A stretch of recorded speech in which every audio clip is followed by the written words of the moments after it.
Feni DC Monira ঘুষের 7 কোটি টাকা তুলতে মরিয়া। মনিরা হক আওয়ামী ফ্যাসিস্ট সরকারের আমলে স্বরাষ্ট্র মন্ত্রণালয়ে গুরুত্বপূর্ণ ইমিগ্রেশন শাখায় পদায়নে ছিলেন এক নাগারে দীর্ঘ প্রায় 4.5 বছর।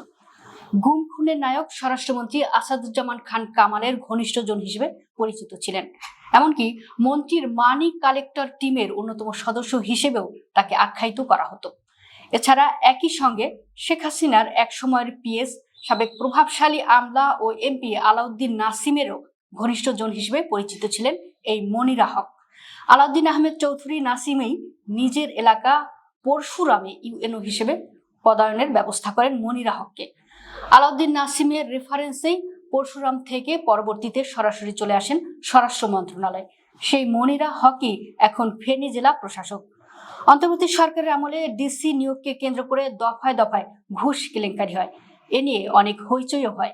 এর ধারাবাহিকতায় 15 অক্টোবর 2025 4টি জেলায় নতুন জেলা প্রশাসক পদায়ন দেওয়া হয়। এই পদায়নটি ছিল ইতিপূর্বের পদায়নগুলোর চেয়ে বিতর্কিত। পরদিন 16 অক্টোবর 2025 গণমাধ্যমে এই মর্মে খবর প্রকাশিত হয় যে 4 আওয়ামী সুবিধাভোগী কর্মকর্তাকে ডিসি নিয়োগ রয়েছে আর্থিক লেনদেনের অভিযোগ। আলোচিত এই 4 কর্মকর্তাই একজন হলেন ফেনীর বর্তমান জেলা প্রশাসক মনিরা হক।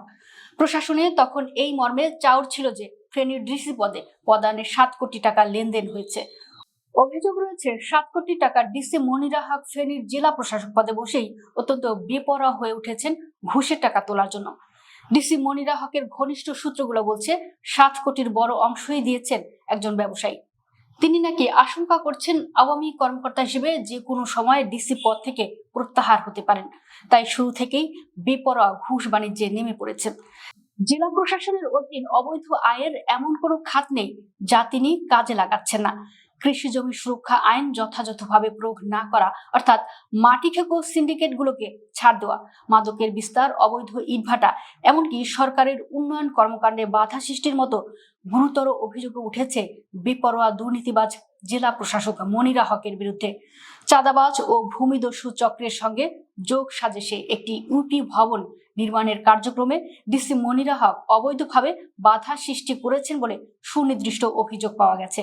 এছাড়া অভিযোগ রয়েছে মাটি খেকো সিন্ডিকেটের কাছ থেকে ডিসি মনিরা হক বিশেষ মাধ্যমে নিয়মিত চাঁদা তোলেন। এ কারণে জেলার 6টি উপজেলায় তার আমলে কৃষি জমি, খাস জমি, খাল ও নদীর তীর ক্ষতিগ্রস্ত হওয়ার মাত্রা ভয়াবহভাবে বেড়ে গেছে। ফেনী জেলায় বর্তমানে অবৈধ ইটভাটার সংখ্যাই বেশি। যেসব ইটভাটা বৈধ বলে দাবি করা হচ্ছে সেগুলো তো বাস্তবতার সঙ্গে কাগজপত্রের কোনো মিল নেই। ইটভাটা স্থাপন আইনের ব্যাপক লঙ্ঘন চলছে। ইটভাটা স্থাপন আইন, পরিবেশ সংরক্ষণ আইন ও সরকারি নীতিমালা বাস্তবায়নে জেলা প্রশাসনের ভূমিকা বর্তমানে নেই বললেই চলে। জেলা প্রশাসনের পক্ষ থেকে অভিযান পরিচালনার বিষয়ে মাঝে মধ্যে নামে মাত্র কিছু পদক্ষেপ নেওয়া হলেও তা লোক দেখানো। আদতে জেলা প্রশাসনের চাঁদা বা ঘুষের রেট বাড়ানোর এটি একটি কৌশল ছাড়া কিছু নয় বলছেন সংশ্লিষ্টরা। কারণ নামে মাত্র এসব অভিযানের পর পরিস্থিতির কোনোই উন্নতি হতে দেখা যায়নি, বরং অবৈধ ইটভাটার মালিক এবং মাটি খেকোদের দৌরাত্ম্য আরো বেড়েছে। প্রসঙ্গত গত বছরের অক্টোবরে যখন মনিরা হককে ফেনী জেলা প্রশাসক পদে পদায়ন করা হয়, এ নিয়ে অনেক বিতর্ক দেখা দেয়। পদায়নের পরদিন ফেনীর নতুন জেলা প্রশাসক মনিরা হক যোগদানের আগেই বিতর্ক শিরোনামে খবরও প্রকাশিত হয়। মনিরা হক ইতিপূর্বে 2016-17 সালে পরশুরাম উপজেলা নির্বাহী কর্মকর্তা পদে থাকাকালে ব্যাপক বিতর্কের জন্ম দেন। প্রভাবশালী আলাউদ্দিন নাসিমের প্রভাবই ছিল মনিরা হকের প্রভাব। আলাউদ্দিন নাসিমের প্রভাব খাটিয়ে তিনি নানা অনিয়ম অপকর্ম করেন। এই আলাউদ্দিন নাসিমের হাত ধরেই চলে আসেন সচিবালয়ে স্বরাষ্ট্র মন্ত্রণালয়। 2017 সালের 3 এপ্রিল থেকে 2021 সালের 30 জুন পর্যন্ত সুরক্ষা ও সেবা বিভাগের সংবেদনশীল ইমিগ্রেশন শাখায় কাজ করার সুযোগ পান তিনি। ওই সময় গুম খুনের নায়ক ফ্যাসিস্ট স্বরাষ্ট্রমন্ত্রী আসাদুজ্জামান খান কামালের অত্যন্ত ঘনিষ্ঠজন হয়ে উঠেছিলেন। এক পর্যায়ে মন্ত্রীর সিন্ডিকেটের অন্যতম সদস্য হিসেবেও আবির্ভূত হন।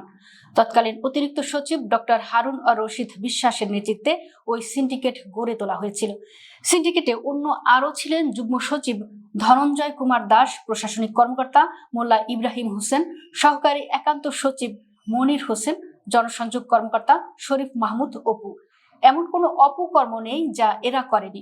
সিন্ডিকেটের সংগৃহীত টাকা বস্তায় করে মন্ত্রীর বাসায় নেওয়া হতো। সিন্ডিকেটের সদস্যরাও প্রত্যেকে বিপুল অর্থবিত্তের মালিক হন ওই সময়। যে কোনো কারণে হোক, শেষ দিকে এই সিন্ডিকেটের সদস্যদের মধ্যে কিছুটা বিরোধ দেখা দেয়। মনিরা হক অন্যত্র পদায়ন নেন। 5 আগস্ট 2024 শেখ হাসিনা, আসাদুজ্জামান কামালরা দেশ ছেড়ে পালানোর পর ফ্যাসিস্ট কর্মকর্তা মনিরা হকও বেশ কিছুদিন গা ঢাকা দিয়ে থাকেন।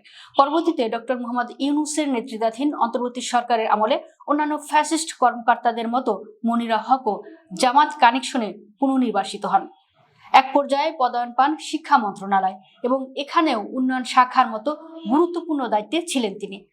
ওই সময় শিক্ষা মন্ত্রণালয় ছিল পুরোপুরি জামাতের নিয়ন্ত্রণে। অন্তর্বর্তী সরকারের শুরু থেকেই জেলা প্রশাসক পদায়নে ঘুষ লেনদেনের অনেক অভিযোগ ছিল। এ নিয়ে একাধিক তদন্ত কমিটিও গঠিত হয়েছে, যদিও কোনো তদন্ত কমিটির প্রতিবেদনেই আলোর মুখ দেখেনি। আদতে ঘুষ লেনদেনের সঙ্গে অন্তর্বর্তী সরকার এবং রাজনৈতিক দলগুলোর প্রভাবশালী ব্যক্তিরা সরাসরি জড়িত ছিলেন। মনিরা হক সহ 4 আওয়ামী সুবিধাভোগী কর্মকর্তা ডিসি পদে পদায়নের ক্ষেত্রেও ঘুষ লেনদেনের একই অভিযোগ ওঠে। মনিরা হক 7 কোটি টাকায় ফেনীর ডিসি পদ বাগিয়ে নেন বলে জনপ্রশাসনে চাউর হয়। তিনি যেহেতু ইতিপূর্বে আওয়ামী লীগ আমলে একসময় পরশুরামের ইউএনও পদে ছিলেন, তাই ফেনী সম্পর্কে পুরোপুরি জানা আছে তার। ফেনী থেকে বড় অঙ্কের টাকা তুলতে পারবেন সেই হিসাব নিকাশ তার আছে। এ লক্ষ্যেই ফেনীতে পদায়ন নিয়েছেন বলে জানিয়েছে তার ঘনিষ্ঠরা।